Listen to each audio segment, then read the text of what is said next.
সূরা আল আনকাবুত। রহমান রহিম আল্লাহ তাআলার নামে। আলিফ লাম মিম। মানুষরা কি এটা মনে করে নিয়েছে তাদের শুধু এটুকু বলার কারণেই ছেড়ে দেয়া হবে যে আমরা ঈমান এনেছি এবং তাদের কোন রকম পরীক্ষা করা হবে না? আমি তো সেসব লোকদেরও পরীক্ষা করেছি যারা এদের আগে এভাবেই ঈমানের দাবি করেছিল। আল্লাহ তাআলা অবশ্যই তাদের ভালো করে জেনে নেবেন যারা ঈমানের দাবিতে সত্যবাদী। আবার ঈমানের মিথ্যা দাবিদারদেরও তিনি অবশ্যই জেনে নেবেন। যারা সব সময় গুনাহের কাজ করে বেড়ায় তারা এটা ধরে নিয়েছে তারা বুদ্ধির প্রতিযোগিতায় আমার থেকে আগে চলে যাবে। এটা তাদের একটা মন্দ সিদ্ধান্ত যা আমার সম্পর্কে তারা করতে পারল। তোমাদের মধ্যে যে ব্যক্তি এই আশা করে সে আল্লাহ তাআলার সামনাসামনি হবে, তবে সে যেন জেনে রাখে আল্লাহ তাআলার নির্ধারিত এই সময়টা অবশ্যই আসবে। আল্লাহ তাআলা সব কিছু শুনেন, সব কিছু জানেন।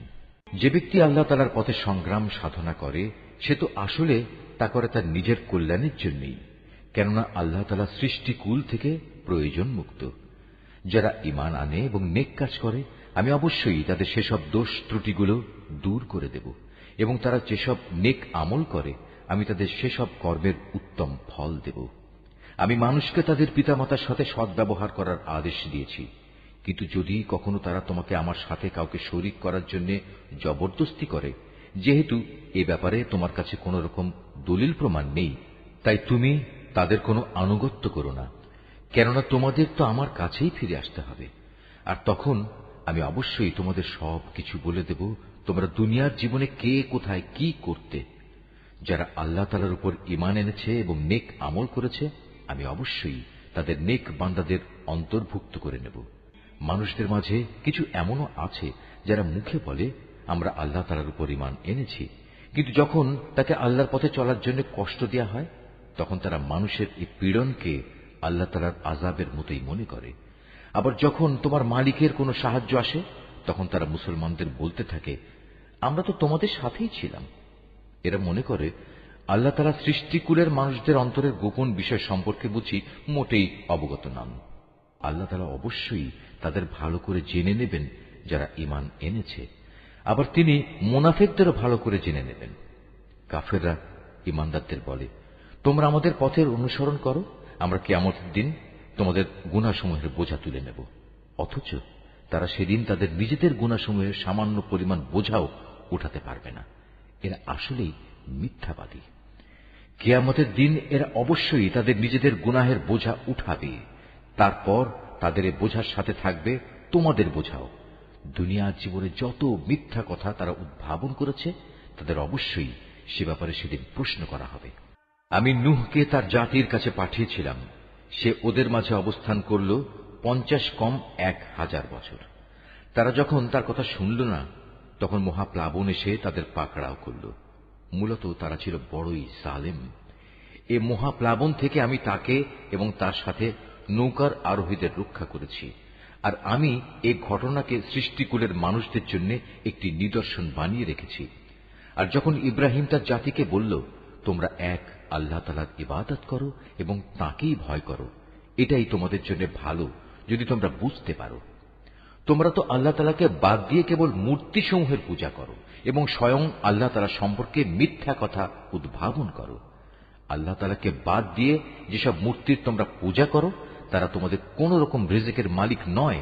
অতএব তোমরা একমাত্র আল্লাহ তাআলার কাছেই রিজিক চাও, শুধু তাঁরই ইবাদত করো এবং তার নিয়ামতের শুকর আদায় করো, কেননা তোমাদের তাঁর কাছেই ফিরে যেতে হবে।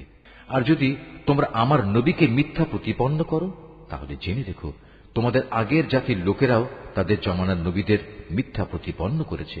মূলত সুস্পষ্ট রূপে মানুষদের কাছে আল্লাহর কথা পৌঁছে দেয়াই হচ্ছে রসুলের কাজ। এ লোকেরা কি লক্ষ্য করে না কিভাবে আল্লাহ তাআলা প্রথমবার তার সৃষ্টিকে অস্তিত্ব দান করলেন, কিভাবে তাকে আবার জীবিত করবেন? অবশ্য এ দ্বিতীয়বার সৃষ্টি করার কাজটা আল্লাহ তাআলার কাছে নিতান্ত সহজ। হে নবী, তুমি বলো তোমরা আল্লাহর জমিনে পরিভ্রমণ করো এবং এর সর্বত্র দেখো কিভাবে আল্লাহ তাআলা তার সৃষ্টিকে প্রথমবার অস্তিত্বে আনেন এবং একবার ধ্বংস হয়ে গেলে কিভাবে আবার তিনি তা পুনর্বার পয়দা করেন। নিঃসন্দেহে আল্লাহ তাআলা সব কিছুর উপর প্রবল ক্ষমতাবান। তিনি যাকে চান তাকে শাস্তি দেন, আবার যাকে চান তাকে ক্ষমা করে তার উপর অনুগ্রহ করেন। সর্বাবস্থায় তোমাদের তার দিকেই ফিরে যেতে হবে। তোমরা জমিনের অতলে যেমন আল্লাহ তাআলাকে তার পরিকল্পনায় অক্ষম করে দিতে পারবে না, তেমনি পারবে না আসমানের কোন চূড়ায়ও। বস্তুত আল্লাহ তাআলা ছাড়া তোমাদের কোনো অভিভাবক নেই, নেই কোনো সাহায্যকারীও। যারা আল্লাহ তাআলার আয়াতসমূহ ও তার সামনাসামনি হওয়া অস্বীকার করে, মূলত সেসব লোক আমার অনুগ্রহ থেকে নিরাশ হয়ে গেছে। আর এরাই হচ্ছে সেসব মানুষ যাদের জন্য রয়েছে মর্মন্তুদ শাস্তি। অতঃপর তাদের ইব্রাহিমের জাতির কাছে এছাড়া আর কোনো জবাব থাকল না, যে তারা বলতে লাগলো, একে মেরেই ফেলো কিংবা তাকে আগুনে পুড়িয়ে দাও। অতঃপর তারা যখন তাকে আগুনে নিক্ষেপ করল, তখন আল্লাহ তাআলা তাকে জ্বলন্ত আগুন থেকে উদ্ধার করলেন। অবশ্যই মুমিন জাতির জন্য এ ঘটনার মাঝে আল্লাহ তাআলার কুদরতের অনেক নিদর্শন মজুদ রয়েছে। ইব্রাহিম বলল, হে আমার জাতির লোকেরা, তোমরা তোমাদের পার্থিব জীবনে একে অপরের প্রতি ভালোবাসা বৃদ্ধির খাতিরে আল্লাহ তাআলাকে বাদ দিয়ে নিজেদের হাতে গড়া মূর্তিগুলোকে নিজেদের মাবুদ ধরে নিয়েছ।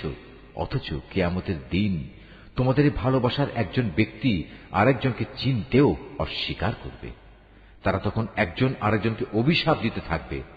পরিশেষে তোমাদের সবার চূড়ান্ত ঠিকানা হবে জাহান্নাম, আর সেদিন কেউই তোমাদের কোন রকম সাহায্য করবে না। অতঃপর লূত তার উপর ঈমান আনল। ইব্রাহিম বলল, আমি এবার আমার মালিকের বলে দেয়া স্থানের দিকে হিজরত করছি। অবশ্যই তিনি মহাপরাক্রমশালী ও বিজ্ঞ কুশলী। অতঃপর আমি তাকে ছেলে হিসেবে ইসহাক ও নাতি হিসেবে ইয়াকুব দান করলাম। তার বংশধারায় আমি নবুয়ত ও কিতাব নাজিলের ধারা অব্যাহত রাখলাম। নবুয়ত দ্বারা আমি দুনিয়াতেও তাকে পুরস্কৃত করলাম, আর আখিরাতে সে অবশ্যই আমার নেক বান্দাদের দলে শামিল হবে। আর আমি লূতকে তার লোকদের কাছে পাঠিয়েছিলাম, যখন সে তার জাতিকে বলল, তোমরা এমন এক অশ্লীল কাজ নিয়ে এসেছ যা ইতিপূর্বে সৃষ্টিকুলের কোন মানুষই করেনি। তোমাদের এ কি হল? তোমরা কি তোমাদের কামনা বাসনার জন্য মহিলাদের বাদ দিয়ে পুরুষদের কাছে হাজির হচ্ছ? এবং এ উদ্দেশ্যে আল্লাহ তাআলার নির্ধারিত পথ তোমরা প্রকারান্তরে কেটে দিচ্ছ, এবং তোমরা তোমাদের ভরা মজলিসে এ অশ্লীল কাজে লিপ্ত হচ্ছ। তাদের লূতের জাতির মানুষের কাছেও এছাড়া আর কিছুই বলার ছিল না, যে তারা বলল, হ্যাঁ যাও নিয়ে এসো আমাদের উপর আল্লাহর আযাব, যদি তুমি তোমার আযাবের ওয়াদায় সত্যবাদী হও।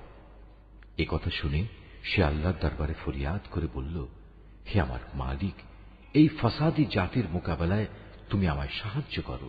অতঃপর যখন আমার পাঠানো ফেরেশতারা একটা সুখবর নিয়ে ইব্রাহিমের কাছে এলো, তখন তারা বলল, আমরা লূতের এ জনপদের অধিবাসীদের ধ্বংস করব, কেননা তার অধিবাসীরা বড় জালেম।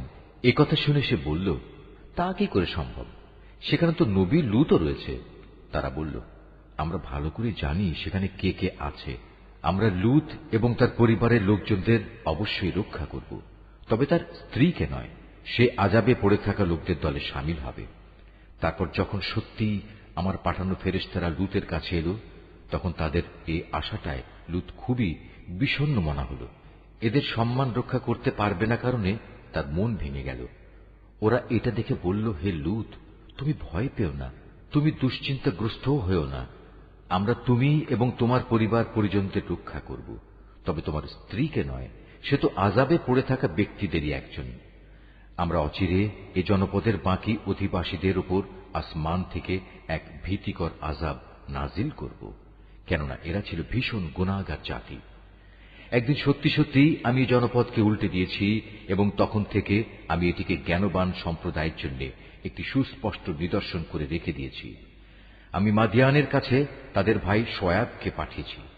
তখন সে তাদের বলল, হে আমার জাতি, তোমরা এক আল্লাহ তাআলার ইবাদত করো এবং পরকাল দিবসের পুরস্কারের আশা করো। আল্লাহর জমিনে তোমরা বিপর্যয় সৃষ্টি করো না। কিন্তু তারা তাকে মিথ্যা সাব্যস্ত করল। অতঃপর প্রচন্ড ভূমিকম্প তাদের পাকড়াও করল, ফলে তারা নিজ নিজ ঘরেই উপুড় হয়ে পড়ে থাকল। আদ এবং সামুদকেও আমি ধ্বংস করেছিলাম। তাদের ধ্বংসপ্রাপ্ত বসতি থেকেই তো তোমাদের কাছে আযাবের সত্যতা প্রমাণিত হয়ে গেছে। শয়তান তাদের কাজ তাদের সামনে শোভন করে রেখেছিল, এবং এ কৌশলে সে তাদের সঠিক রাস্তা থেকে ফিরিয়ে রেখেছিল, অথচ তারা তাদের অন্য সব ব্যাপারে ছিল দারুণ বিচক্ষণ। কারুন, ফেরাউন এবং হামানকেও আমি ধ্বংস করেছি। মুসা তাদের কাছে আমার সুস্পষ্ট আয়াত নিয়ে এসেছিল, কিন্তু তারা তাকে মানার বদলে জমিনে বড় বেশি অহংকার করেছিল, অথচ তারা কোনো অবস্থায় আমার আযাব থেকে পালিয়ে আগে চলে যেতে পারল না। অতঃপর এদের সবাইকেই আমি তাদের নিজ নিজ গুনাহের কারণে পাকড়াও করেছি। এদের কারো উপর প্রচন্ড ঝড় পাঠিয়েছি, কাউকে মহাগর্জন এসে আঘাত এনেছে, কাউকে আমি জমিনের নিচে গেঁড়ে দিয়েছি, আবার কাউকে আমি পানিতে ডুবিয়ে দিয়েছি। মূলত আল্লাহ তাআলা এমন ছিলেন না যে তিনি এদের উপর কোনো জুলুম করেছেন। জুলুম তো বরং তারা নিজেরাই নিজেদের উপর করেছে। যেসব লোক আল্লাহ তাআলার বদলে অন্যকে নিজেদের অভিভাবক হিসেবে গ্রহণ করে, তাদের দৃষ্টান্ত হচ্ছে মাকড়সার মতো। তারা নিজেরাও এক ধরনের ঘর বানায়, আর দুনিয়ার দুর্বলতম ঘর হচ্ছে এই মাকড়সার ঘর। কত ভালো হতো যদি তারা এই সত্যটুকু বুঝতে পারত। এরা আল্লাহ তাআলার পরিবর্তে যে সবকিছুকে ডাকে, আল্লাহ তাআলা তাদের সম্পর্কে সম্যক অবগত রয়েছেন। তিনি মহাপরাক্রমশালী, প্রবল, প্রজ্ঞাময়। এ হচ্ছে সেই উদাহরণ যা আমি মানুষদের জন্যই পেশ করেছি। কেবল জ্ঞানী ব্যক্তিরাই তা বুঝতে পারে। আল্লাহ তাআলা আসমান সমূহ ও জমিন যথাযথভাবে সৃষ্টি করেছেন। বস্তুত এতে ঈমানদারদের জন্য আল্লাহ তাআলার অস্তিত্বের পক্ষে বড় প্রমাণ রয়েছে। যে কিতাব তোমার উপর নাজিল করা হয়েছে তুমি তা তেলাওয়াত করো এবং নামাজ প্রতিষ্ঠা করো। নিঃসন্দেহে নামাজ মানুষকে অশ্লীলতা ও মন্দ কাজ থেকে বিরত রাখে, পরন্তু আল্লাহ তাআলাকে হামেশা স্মরণ করাও একটি মহান কাজ। তোমরা যা কিছু করো আল্লাহ তাআলা তার সম্যক অবগত আছেন। হে মুসলমানরা, তোমরা কিতাবধারীদের সাথে কোন রকম তর্ক বিতর্ক করো না, তবে উত্তম পন্থায় করতে পারো। আবার তাদের মধ্যে যারা জুলুম করে তাদের কথা আলাদা। আর তোমরা বলো, আমরা ঈমান এনেছি কিতাবের যা কিছু আমাদের উপর নাজিল করা হয়েছে তার উপর, আরো ঈমান এনেছি যা কিছু তোমাদের উপর নাজিল করা হয়েছে তার উপরও। আসলে আমাদের মাবুদ ও তোমাদের মাবুদ হচ্ছেন একজন, এবং আমরা সবাই তার কাছেই আত্মসমর্পণ করি। যেভাবে আমি আগের কিতাব নাজিল করেছি ঠিক সেভাবেই আমি তোমার উপর এ কিতাবও নাজিল করেছি। আমি আগে যাদের কিতাব দান করেছিলাম, যারা সত্যানুসন্ধিৎসু ছিল, তারা এর উপর ঈমান এনেছে। পরবর্তী লোকদের মাঝেও কিছু ভালো মানুষ আছে যারা এর উপর ঈমান এনেছে। আসলে অস্বীকারীরা ছাড়া কেউই আমার আয়াত অস্বীকার করে না। তুমি তো এ কোরআন নাজিল হওয়ার আগে কোনো বই পুস্তক পাঠ করনি, না তুমি তোমার ডান হাত দিয়ে কোনো কিছু লিখে রেখেছ যে তা দেখে অসত্যের পূজারীরা কোনো সন্দেহে লিপ্ত হয়ে পড়ছে।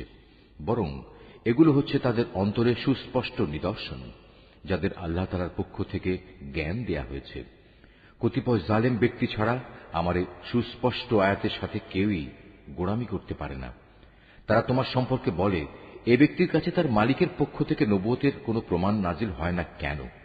হে নবী, তুমি বলো, নিদর্শন তো আল্লাহ তাআলার হাতেই রয়েছে। আমি তো হচ্ছি আযাবের একজন সুস্পষ্ট সতর্ককারী মাত্র। হে নবী, এদের জন্য এটাই কি যথেষ্ট নয় যে স্বয়ং আমি তোমার উপর কিতাব নাজিল করেছি যা তাদের কাছে তেলাওয়াত করা হচ্ছে?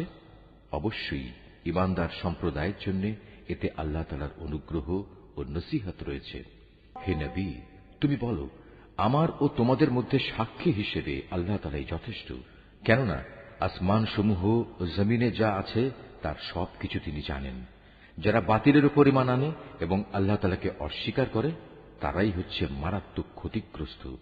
হে নবী, এরা তোমার কাছে আযাব ত্বরান্বিত করার কথা বলে। যদি আল্লাহ তাআলার কাছে এদের শাস্তি দেওয়ার জন্য একটি দিনক্ষণ সুনির্দিষ্ট না থাকত, তাহলে কবেই না তাদের উপর আযাব এসে যেত। অবশ্যই এদের উপর আকস্মিকভাবে আযাব আসবে এবং তারা জানতেও পারবে না। তোমার কাছে এরা আযাব ত্বরান্বিত করার কথা বলে, অথচ জাহান্নাম তো কাফেরদের পরিবেষ্টন করেই নেবে। যেদিন আযাব তাদের গ্রাস করবে, তাদের ওপর থেকে, তাদের পায়ের নিচ থেকে তাদের গ্রাস করবে। আল্লাহ তাআলা তখন বলবেন, দুনিয়ায় তোমরা যা কিছু করতে এখন তার মজা উপভোগ করো। হে আমার বান্দারা, যারা আমার উপর ঈমান এনেছ, আমার জমিন অনেক প্রশস্ত, সুতরাং তোমরা একমাত্র আমার ইবাদত করো। প্রতিটি জীবকেই মরণের স্বাদ গ্রহণ করতে হবে, এরপর তোমাদের সবাইকে আমার কাছেই ফিরে আসতে হবে। যারা আমার উপর ঈমান আনবে এবং নেক কাজ করবে, আমি তাদের জন্য জান্নাতে সুরম্য কোঠা তৈরি করব, যার পাদদেশ দিয়ে ঝর্ণাধারা প্রবহমান থাকবে। সেখানে তারা চিরস্থায়ী হবে। কত উত্তম পুরস্কার এ নেককার মানুষগুলোর জন্য। নেককার মানুষ হচ্ছে তারা যারা ধৈর্য ধারণ করেছে এবং সর্বাবস্থায় নিজেদের মালিকের উপরই নির্ভর করেছে। কত ধরনের বিচরণশীল জীব এ দুনিয়ায় রয়েছে, যারা কেউই নিজেদের রিজিক নিজেরা কাঁধে বহন করে বেড়ায় না। আল্লাহ তাআলাই তাদের এবং তোমাদের নিত্যদিনের রিজিক সরবরাহ করেন। তিনি সব কিছু শোনেন এবং সব কিছু জানেন। হে নবী, তুমি যদি তাদের জিজ্ঞেস করো, আসমান সমূহ ও জমিন কে পয়দা করেছে, সূর্য ও চন্দ্রকে কে কাজে লাগিয়ে রেখেছে, তারা অবশ্যই বলবে একমাত্র আল্লাহ তাআলা। কিন্তু তারপরেও এরা কোথায় কোথায় ঠোকর খাচ্ছে। বস্তুত আল্লাহ তাআলা তার বান্দাদের মাঝে যাকে চান তার রিজিক প্রশস্ত করে দেন, আবার যাকে চান তার জন্য তা কমিয়ে দেন। অবশ্যই আল্লাহ তাআলা সবকিছুর ব্যাপারে সম্যক অবগত আছেন। হে নবী, যদি তুমি তাদের জিজ্ঞেস করো, আসমান থেকে কে পানি বর্ষণ করেছে, অতঃপর কে জমিন একবার মরে যাওয়ার পর সে পানি দ্বারা তাতে জীবন সঞ্চার করেছে, অবশ্যই এরা বলবে আল্লাহ তাআলাই। তুমি বলো, যাবতীয় তারিফ একমাত্র আল্লাহ তাআলার জন্য, কিন্তু ওদের অধিকাংশ মানুষই তা অনুধাবন করে না। এ পার্থিব জীবন তো অর্থহীন কতিপয় খেল তামাশা ছাড়া আসলেই আর কিছু নয়। আখিরাতের জীবনই হচ্ছে সত্যিকারের জীবন। কত ভালো হতো যদি তারা এই বিষয়টা জানত। যখন এরা জলযানে আরোহণ করে বিপর্যয়ের সম্মুখীন হয়, তখন তারা একান্ত নিষ্ঠার সাথে আল্লাহ তাআলাকেই ডাকে। কিন্তু আল্লাহ তাআলা যখন তাদের মুক্তি দিয়ে স্থলে নামিয়ে নিরাপদ করে দেন, তখন সাথে সাথে আল্লাহ তাআলার সাথেই এরা শরিক করতে শুরু করে, যেন আমি তাদের উপর যা কিছু অনুগ্রহ করেছি তা তারা অস্বীকার করতে পারে, এবং এভাবেই এরা কয়টা দিন দুনিয়ায় ভোগ বিলাস করে কাটিয়ে দিতে পারে। অচিরেই এরা আসল ঘটনা জানতে পারবে। এরা কি দেখতে পাচ্ছে না কিভাবে আমি এ মক্কাকে শান্তি ও নিরাপদ আশ্রয়স্থল বানিয়ে রেখেছি, অথচ তার চারপাশে মানুষদের প্রতিনিয়ত জোর করে ছিনিয়ে নেওয়া হচ্ছে। এরপরেও কি তারা বাতিলের উপর ঈমান আনবে এবং আল্লাহ তাআলার নিয়ামত অস্বীকার করবে?